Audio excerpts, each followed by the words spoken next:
Good morning and happy Halloween. I'm Taylor Hemness here for another edition of Faith in KC. This is our October edition that just happens to be coming out on Sunday morning, October 31st. Happy Halloween to you. Spooky season. It's the scary time of the year. Obviously, a lot of you maybe headed out to do some scary things with your friends and family, some trick-or-treating tonight, maybe some haunted houses.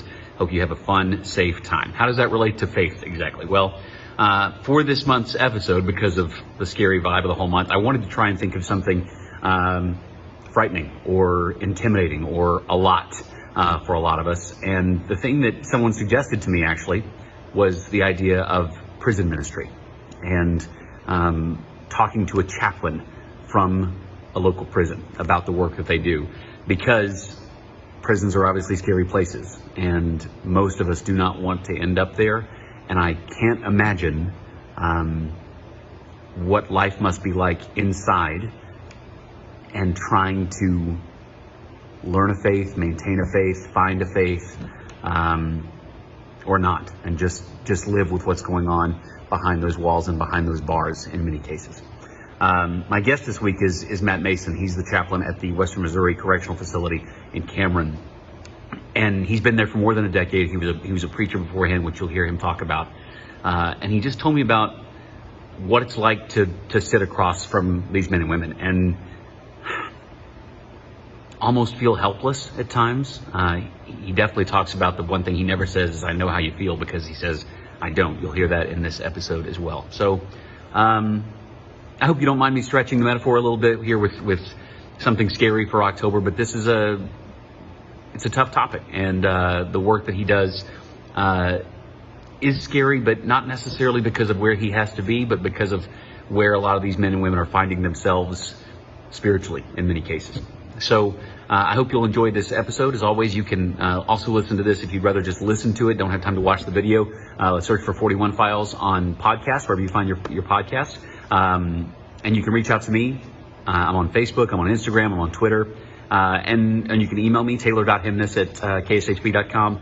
Let me know what you think for November, what a good idea might be. I got some great ideas for this month, and so I'm looking forward to maybe implementing some of those for November. But as always, I appreciate you watching, and I hope you'll enjoy another edition of Faith in KC. So I'm here with Chaplain Matt Mason. He's at the Western Missouri Correctional Center in Cameron, is where he's kind of stationed right now. Matt, thank you for your time today. Thanks for joining me. All right. Thank you for having me. So let's get the definition out of the way first. What does a prison chaplain's job entail? How do you tell people this is what I do? So a corrections chaplain basically administers, coordinates, and supervises spiritual logistics and spiritual programming for offenders. How'd you get into that? Well, I was a pastor for 14 years and just felt led to kind of broaden my horizons and came across the Department of Corrections website and seen a advertisement for chaplains and felt like that was something I wanted to do because I have a passion for people and wanted to make a difference in somebody's life.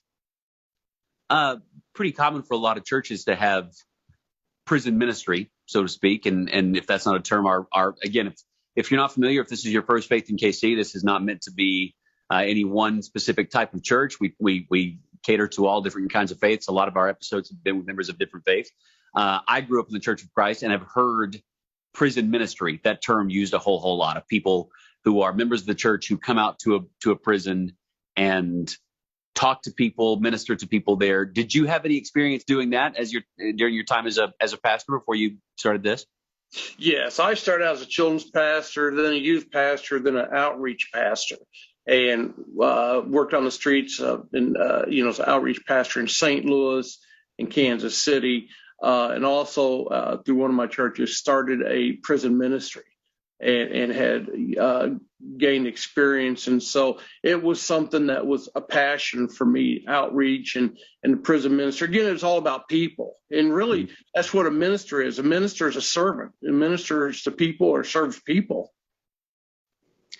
I think just like every person is different, every member of a faith community is different. And there are people that go to a church and that's what they go to church on Sunday morning or whenever they may go to their particular worship service. And that's the most of what they do. It's a very internal faith or faith practice. And then there are people that do all kinds of things at their church, whether it be being involved in the building or whatever kind of ministry they're doing.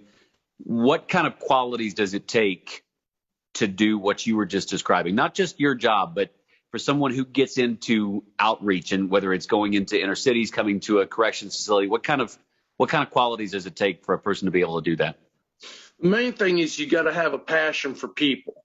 You got to be able to have a passion for people, love people, understand people, listen to people, and because there's going to be times when you may be different things to different people. You may be a counselor, you may be an advisor, you may be an administrator, you may be a sounding board, and so you got to have that passion. That's the utmost thing.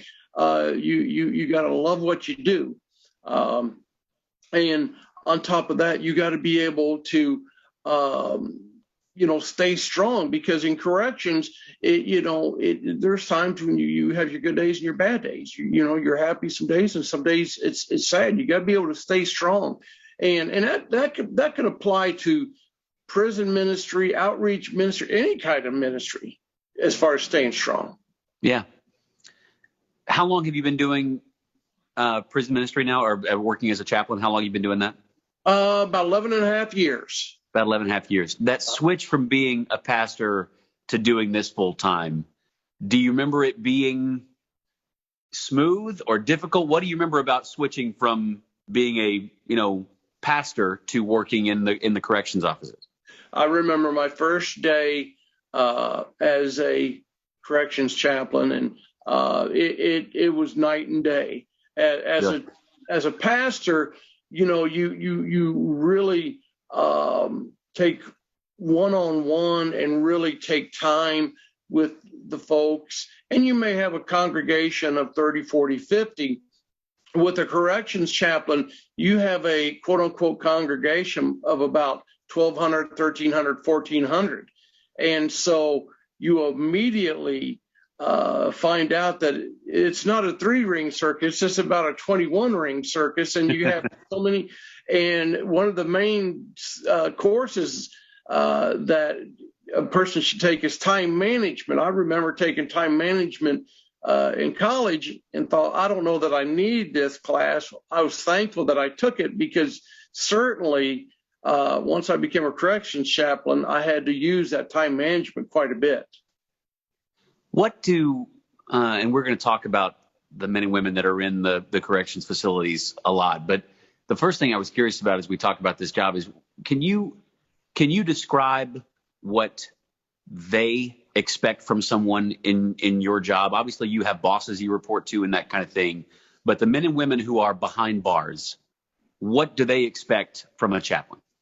Yes, I can. I actually worked at Chillicothe Correctional Center, the women's prison. There's 2 in the state of Missouri, Vandalia, the prison there, and then the one in Chillicothe. And I worked at the one in Chillicothe for a while, filling in for the chaplain there. And the women are very emotional, and they come in, they're really looking for a sounding board.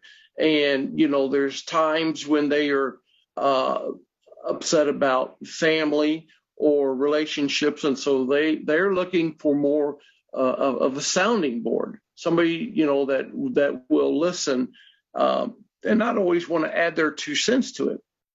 Men, on the other hand, are fixers, and so I started out Crossroads Correctional Center, and which was maximum security institution, and I've worked at several institutions in this region. And on the men's side, they're looking for some, something to fix situations.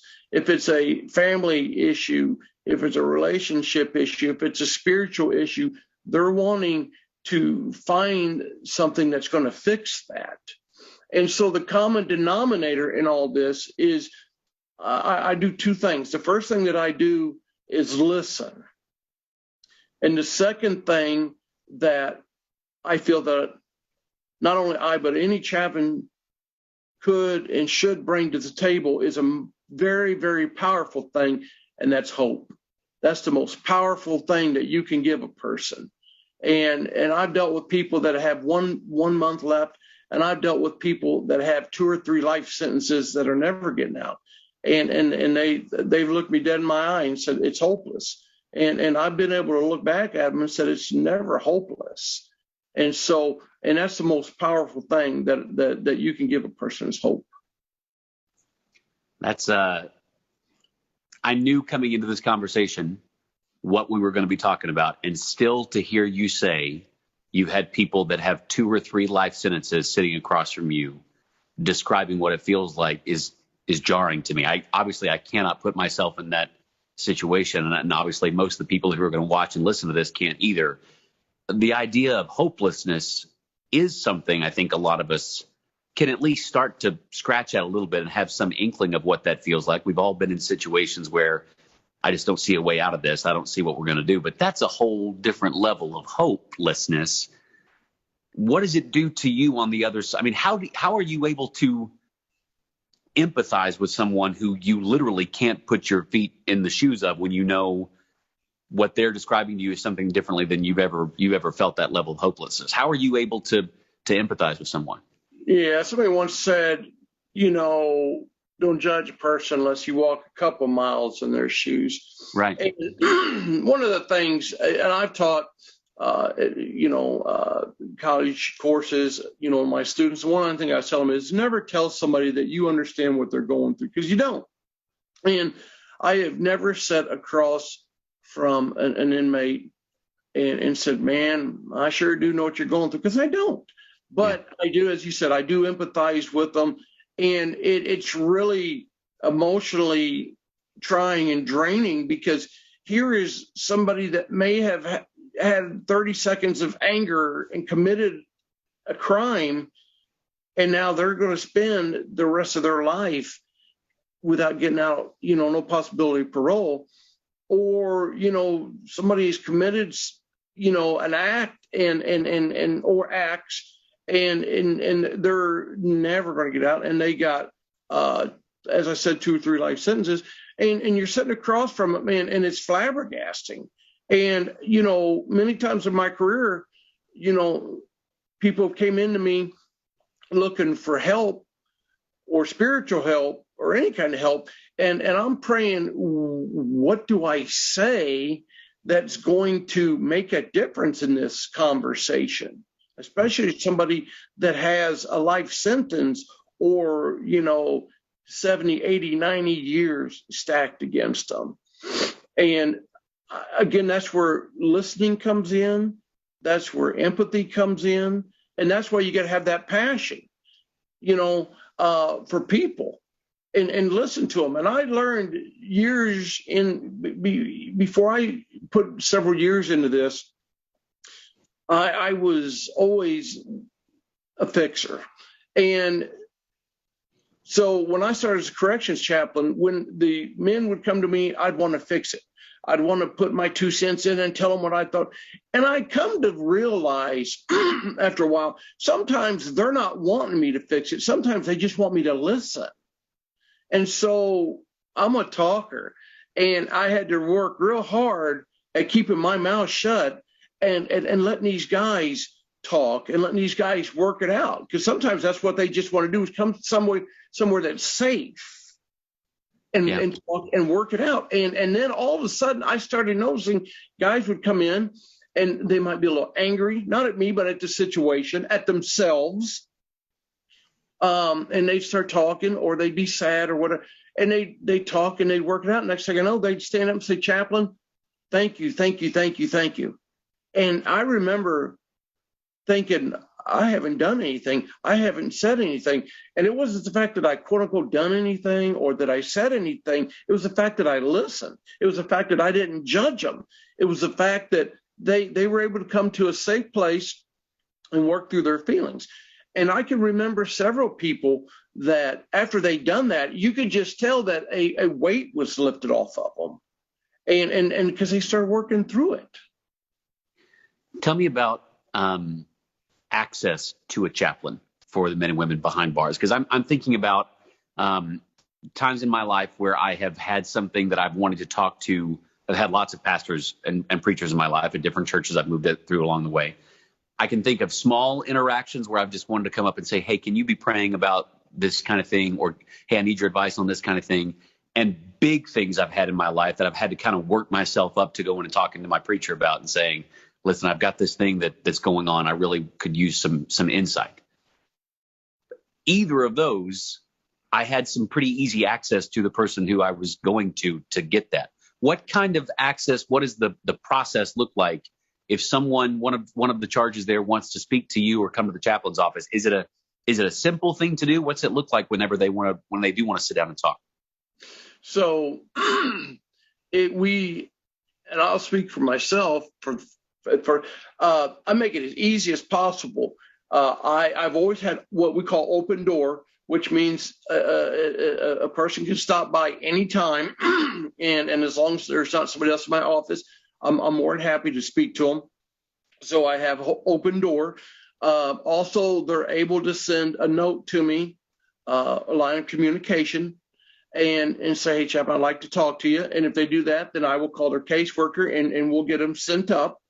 If somebody is in administrative segregation and they send me a note, then I will go down to them. I usually always try and get down there. If I get the note at the end of the day, I'll go down the beginning of the next day. If I get the note at the beginning of a day, then I try and get down there by the end of that day. And the reason I do that is because for me, if I'm going through something, I don't want to wait 2, 3, 4, 5 days to talk to somebody. I want to talk to them now. And I've always been a person, I will treat people the way that I want to be treated. And that details, dignity, respect, and thinking, how would I want myself to be treated in this? And so that's why I've always had that open door. I've always answered the LOC's line of communication, the note, as quickly as possible. And we have a lot of good chaplains in this region, and you'll see, and that pretty much do the same thing. And we really prioritize those things. A lot of times we may have a offender come in or an inmate that's had a death in the family or something tragic, and we will prioritize that because, again, they're going through something. And so we want to speak to them. And we maybe we don't get them up to the office. Maybe we go speak to them in their housing unit. Maybe we get an area, where we can talk to them, that's a little bit more private, where there's not a lot of other people around. More personal. Yeah. You don't have to go into specifics on this, but I can't imagine some of the things you have heard sitting in your chair for the years that you've been doing this from people, whether describing to you why they're in there, describing to you things that have happened to them while they've been in there or in their personal life before they even committed a crime. I imagine there've been some very heavy stuff. But I'm curious about when you're going into a situation like that and any given day you could hear something really tragic or really heavy, do you try and start your day almost like bracing for that, or does that make you too rigid? I hope that question makes sense. But like when you could get any number of tough bit of news from someone during the day, do you try to prepare yourself for that, or do you feel like if you did that, it would not make you properly ready to listen to that person and what they have to say? I think that goes back to having a passion for what you do. I made a statement several years ago in another interview that was quoted, that a lot of people aren't able to get up in the morning and look forward to going to work. And I, for now over 11 years, have been able to have that passion. I get to get up and look forward to going to work. And I know that, what I do is trying at times. And so I'm always spiritually prepared. I'm always, praying. I pray at night before I go to bed. I pray in the morning, and I know that things are going to come. And so I'm always trying to be spiritually prepared and because I've seen things and heard things that are just hideous, Yeah. and it wears on you, and so yeah, you certainly got to be prepared, mentally, spiritually, and so I don't necessarily brace myself, but I'm absolutely prepared, um, and so that when these things come, you take them in stride, prayerful consideration, and then you look at it, assess the situation, and go from there. Have you ever been afraid of a person you were going to talk to? Not necessarily, and maybe if you were physically afraid of them, this person may have done some horrible things.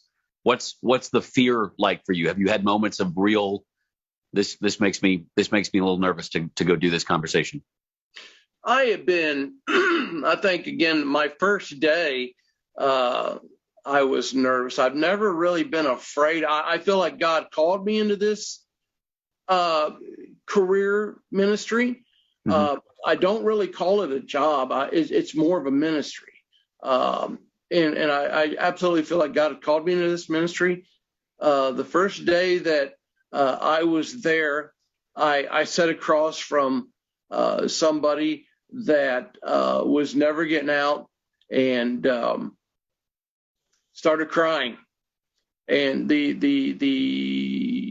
emotion had welled up in them so much, and they started shaking and everything, kind of like a bomb getting ready to explode or a balloon getting ready to pop, and I thought, again, my first day, oh boy, here we go, and Did that change your? I mean, that had to have been okay. I'm sitting across from someone who is a hardened criminal, never getting out, and then they're crying during this conversation. I mean, for a first day, did that change kind of your perception of what you were doing pretty quickly?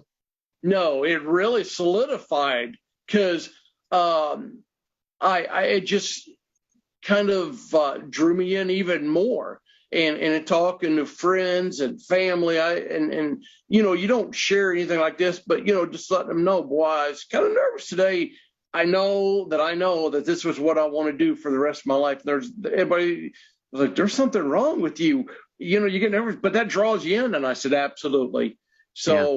So, and I've never really been afraid. I've been nervous a few times, but we've had good custody staff all the time. I've got to say, DOC trains their custody staff, and we've had great custody staff that have been there, and they do a good job where they have walked with me, or they have been around, but they haven't really inserted themselves and been a nuisance. And so that's really hard to do. So I really appreciate our custody staff and caseworkers, because at times caseworkers help me. Let me ask you about some more of the logistics of the job, because obviously you come from a Christian background, but I would think it's safe to say that not every person behind bars right now, and where you've been and the places you are now, the places you've been before, come from a Christian background of faith. They may be people of faith, but you have members of the Muslim community and of Jewish faith and all kinds of different faiths that are coming to you. How do you juggle all that whenever you have different religions that are still coming to you and seeking counsel? Well, there's a scripture that says, I'm all things to all people. And that's absolutely what a chaplain is, especially a corrections chaplain.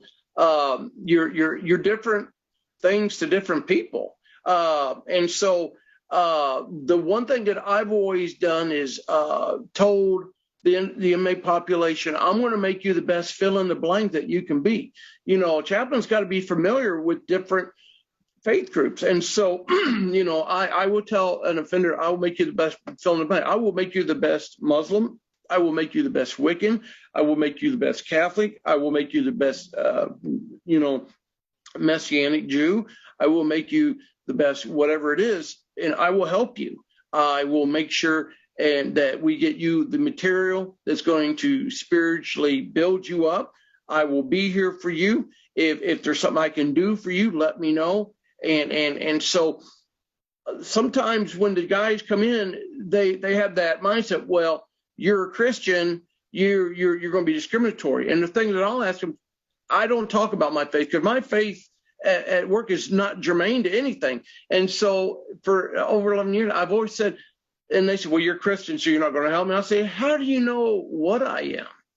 And then they start laughing. And I years and years and years ago was a comedian, and so I've always found that sometimes humor can de-escalate a situation. And so in talking to them, when they said, well, you're a Christian, you're not going to help me because I'm a Muslim. Wait a minute, I ain't said what I am. How do you know I even got any faith? And then they'll be like, oh, mercy. Hopefully you got some kind of faith because you're a chaplain. And so then what I'm doing is I'm making them feel at ease. What I'm doing is listening to them and talking to them. And then once, they feel at ease, then I ask them, what their need is. Maybe they're looking for a certain book. Maybe they're looking for a resource. Maybe they're looking for an address of their for their mosque or for their temple or for their church or their diocese. I can help them, and get that for them. And again, it doesn't do anything but edify them spiritually and help them out. I got to say, I was not prepared for you to say Wiccan in that list of make you the best, whatever. And I like that. That didn't even occur to me, but I'm sure it is a situation where you've come up with and encountered lots of different faiths besides just the normal ones we would I shouldn't say normal, but the most frequent ones we would hear on a regular basis. That's interesting to me. And that's the great thing. I've always been a person that that thrives on always. Again, I'm a multitasker. My mind operates as a 3-ring circus. And a day of a chaplain, it's never boring. I can assure you of that. I believe that. And we have several different faith groups, and being familiar with them, and whether we agree with them, whether we don't agree, that don't even come into play because you're so busy. You have several different faith groups, and that people don't even realize. I hope you'll indulge me going down this path a little bit, but something you said really struck me there. Being a person of faith like you are, and coming into your job as a person of faith, and as a person personally on your own right of a specific faith as a Christian, but not feeling like it's your responsibility to push that on anybody you're encountering. And the idea of pushing a faith or pushing a faith tradition or the way we're supposed to do, I think there's a wide spectrum of how people decide they're going to share their faith and how much they're going to share their faith. And if it's let me tell you a little bit about myself so you know who I am, versus all the way to, no, let me tell you why you should be doing the way I'm doing. Does that strike you that you're a person of faith? You were a congregation leader for more than a decade, and now here you are in your job, not necessarily trying to impart or share your faith specifically on other people when they come in. Is that something you expected? Well, actually, I impart my faith all the time because, although I may not be preaching with my words, I'm preaching with my actions. And so that scripture, let your light shine before men, that's exactly what I do, whether, whoever it is, faith-wise, and my spiritual beliefs and my faith will exude no matter who I'm talking to. Yeah. And I've had several inmates when they come in and maybe they've lost a mother or a sister or a brother or a father, and they're very upset, and I'm ministering to them and I'm talking to them and I'm listening, and they will look me dead in my eyes and say, aren't you going to preach to me? Well, I guess I can, but this ain't really the time to be, preached to. This is the time for me to listen to you, and so on and so forth.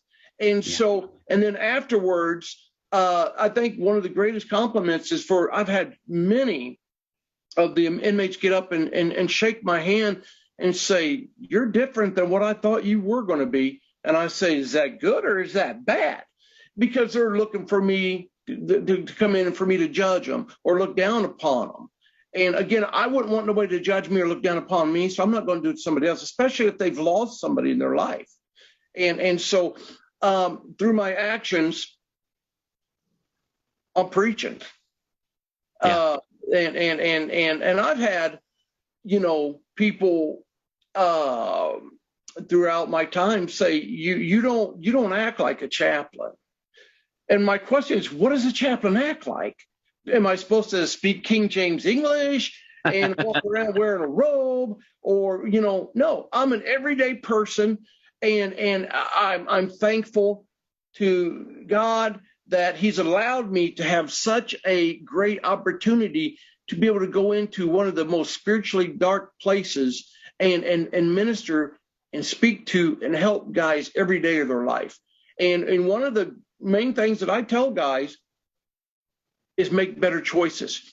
Now, that may not be, quote unquote, a really faith-filled statement, but in essence it is, because that statement is going to be different to everybody. For a Christian, make a better choice maybe, read your Bible more.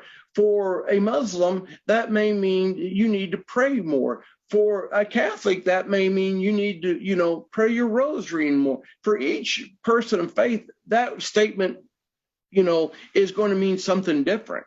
Yeah. So, and so in everything that I do, and really chaplains all alike, we allow our faith to come through by our actions and not our words.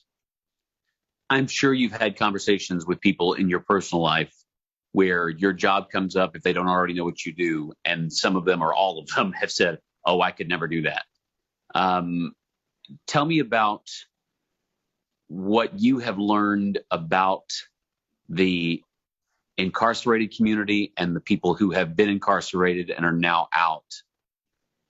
Has your perspective on that lifestyle changed? Has it been something? I mean, I know you said you did some prison ministry before you got into full-time chaplaincy, but how has that changed the way you think of and how you talk to other people about people with a criminal history and have spent some time in jail? Yeah, a couple years ago, I'd done a magazine article was published, and the title of it was "What Does a Prison Chaplain Do?" And I was at an airport, and the lady struck a conversation up with me and asked what I did. I told her I was a prison chaplain, and she said, "Oh, what do they do?" And so even in prison ministry years ago, it was nothing compared to becoming the full-time chaplain. As a chaplain, we don't have the time to go into all the services and conduct them. So we use volunteers to do that.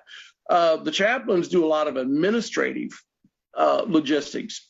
Yeah. And a lot of coordinating. So our volunteers, and bless their heart, they're the ones that are able to go in and minister to the guys and to the gals and really help them, with the services. And so, yeah, when I came to full-time chaplaincy, it was a lot different because I had these visions of grandeur. I was going to go in and preach in all the services, and the other service, I was going to go in and help them and this and that. And when I got in there and seen, I had 1,400 guys, it quickly dawned on me, there ain't no way that I'm going to be able to do this. And so you get hit with reality, and yeah, it was way different. And so when I talk to people, or when people talk to me, in society, and they ask what I do, one of the things they will say, why do you want to minister to those guys that have done these hideous things to other people? And I've been, I've had some people not real happy with my career choice and have, in no uncertain terms, let me know about it. But I tell them over 90% of these folks are going to come back in society. That's a huge percentage. Yeah. And so the role of a chaplain is we want to get a hold of these guys and these gals before they get back out in society. We want to help them build a foundation of faith. We want to help them build a foundation of making better choices. We want to help them build a foundation of better thinking. We want to help them understand some things. We want to help them with resources. If I can get with a guy or gal and get them some resources so that when they get out, they can go somewhere and get help with clothes and food and job employment opportunities, then we've just dealt with three of the main issues. But for those that get out and they don't have that, they're going to go right back to what they know: robbing, stealing, whatever the case may be. So if we can get a hold of them and we can get them, provide them with resources and get them in contact with some people when they get out, then we have helped them and, start building that foundation. And we at times have ex-offenders that actually go back into the prisons after years, after they've been on parole and several years down the road, and they go back into prisons and let the guys know that you can do it. Again, that's providing that hope. I got a couple of gentlemen that I minister with that go into prisons and they do that. Sometimes the inmates will listen to them rather than somebody that's never been, quote unquote, in their shoes. And I got these guys that can go in and say, I've been there, I've done that, and it didn't work out. So, you deal and speak to, people in society about it and explain that and tell them we're trying to help them before they get back out into society. It strikes me potentially how different maybe the final conversation you have with someone before they leave, before they're getting out, and you've been talking to them for any number of months or years maybe, and they're going to get out, versus maybe the first set of conversations they're going to have with somebody outside. Maybe it's a job interview or something like that may not be thrilled about the fact that this person was behind bars, whereas the final conversation they had with you might have been filled with hope and happiness and, Chaplain, I feel so much better than I did a year ago, or like I'm ready to go. Take me inside, if you have one, that final conversation with someone before they're getting ready to go out, what their mindset is like, what the vibe is like. Is it hope? Is it fear? Is it regret? What's a person like on that last conversation before they are getting ready to leave prison? Yes, I spoke to guys that have been in a year or two and getting ready to get out. And I've had guys sitting across from me that have been in 25, 30 years and that are getting ready to get out. And the common thread is they're scared. Yeah. What if I get out there and I don't get hired? What if I get out there and fall back into that? What if I get out there and I say, well, what if I grow wings and fly away? We can what if all day long. But what are we going to do about that? And so then I had that opportunity to start ministering to them and helping them with that, make better choices. And so, again, we're providing the hope and we're providing, some uplifting and encouragement. We're providing resources and I do deal with them on reality. Reality is now you're going to be, on parole and you're going to be, a felon. And you're going to have a harder time. But don't allow that to cloud your judgment. Don't allow that to cloud good thinking.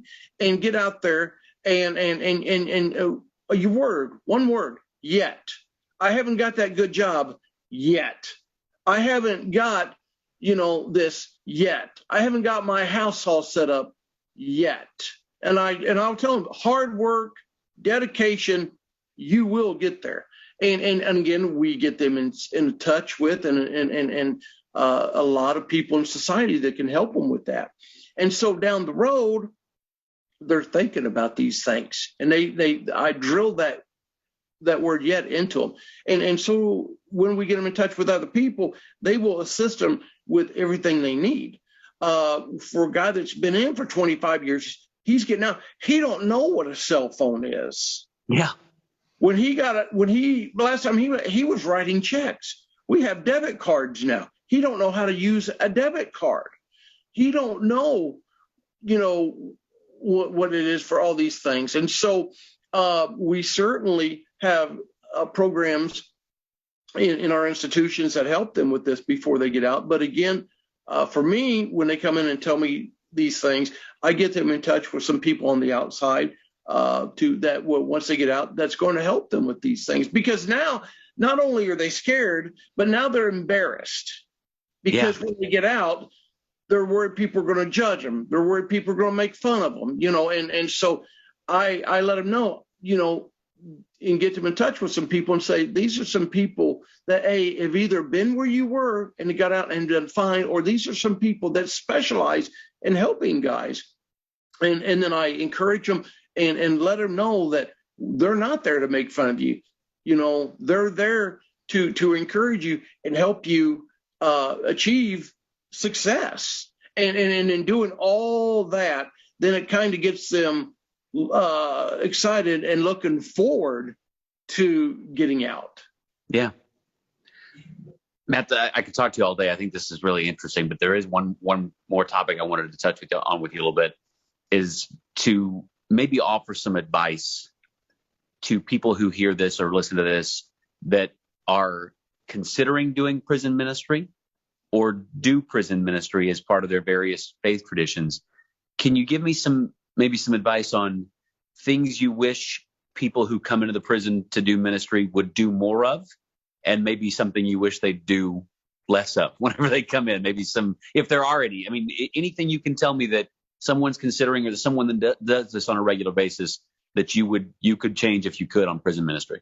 Well, we're always looking for folks that want to come in and volunteer. I've had folks say, if you could use me, and I'll tell them, I'll use you so much you won't pick the phone up when you see it's me calling. We're excited to have volunteers. And, it isn't always on the faith side. We have opportunities for folks to volunteer, maybe teaching GED classes or teaching other classes. There's a lot of different ministries. And I tell people, sometimes ministry isn't religious. And right. They look at me, we have, volunteers that come in and teach GED or teach other classes or help out, maybe not on the chapel side. We have those that help out on the chapel side. So one thing that I wish volunteers knew or would do more of is, contact us chaplains and ask questions. We are all excited about that. We want to be able to share and let folks know that, maybe you have an hour a week to volunteer. That's great. We'll take that. Maybe you have 10 hours a week to volunteer. We'll take that. We want to accommodate them. If they feel like God has called them to come and volunteer and minister, we absolutely want to accommodate that. On the flip side, something that, as far as, wishing or hoping that, volunteers wouldn't do, I'd say it's the same thing. They come in with pre-notions, if that's a word. They come in thinking that, because this is what it's going to be. Yeah, this is how it's going to be. And officers, or they call them guards, guards are, mean to the offenders and beating them, and nobody cares for them, and this and that. And I would, hope and that, they would come in and whether volunteering, keep an open mind. Yeah.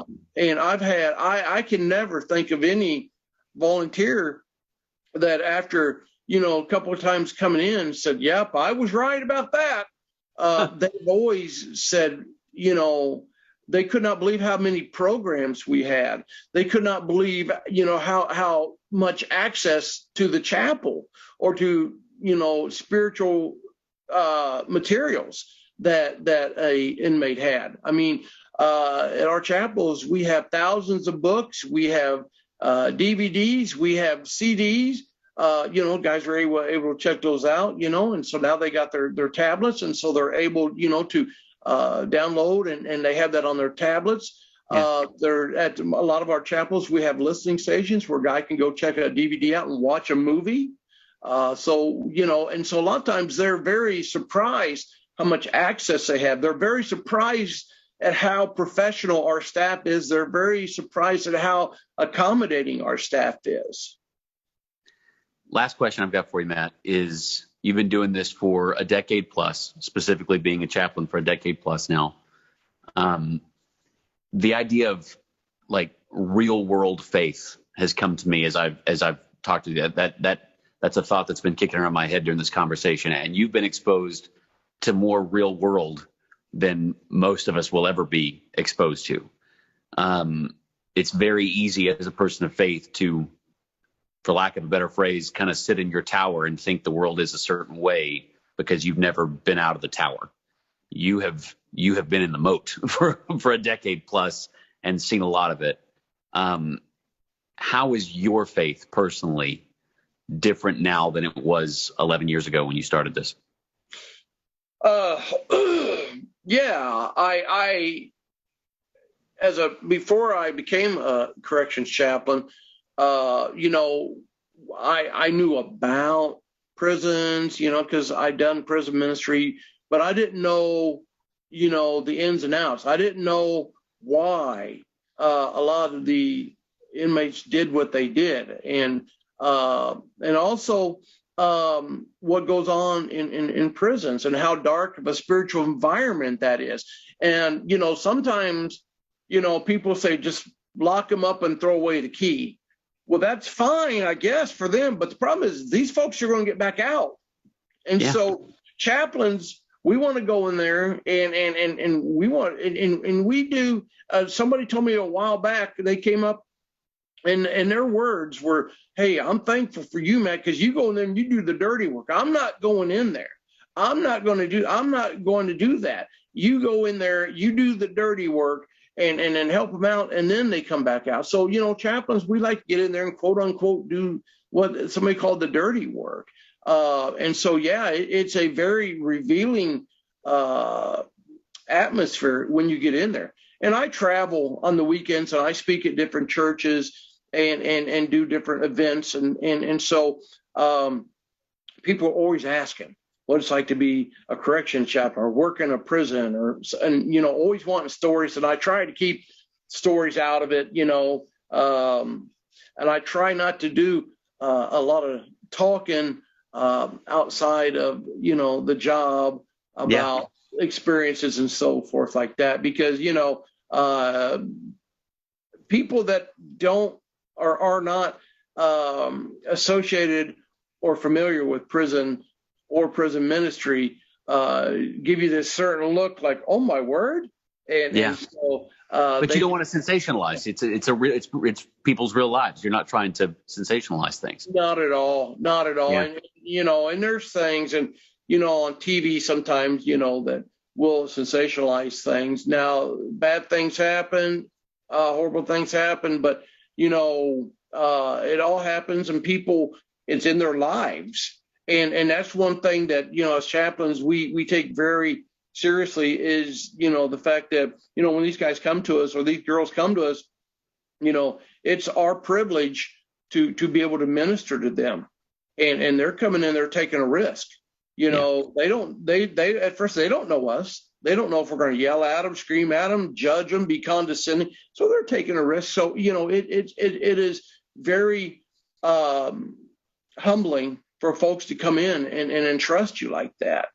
And it's very humbling, after all these years. I think back and, when bad things happen and you see bad things and you go home, family don't understand what you go through. You hold it in. I can't tell, my family what I seen.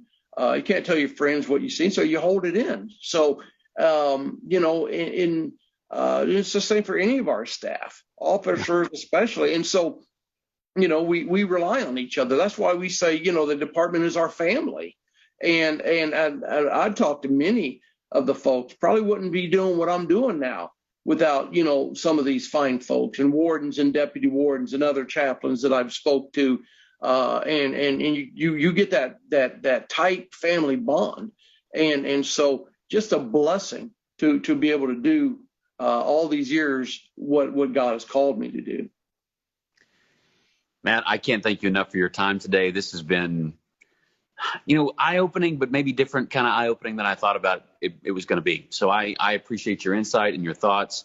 Thank you so much for what you're doing and for just your time this morning. I appreciate it. Yeah, you're welcome. I appreciate being on. Thanks for your time.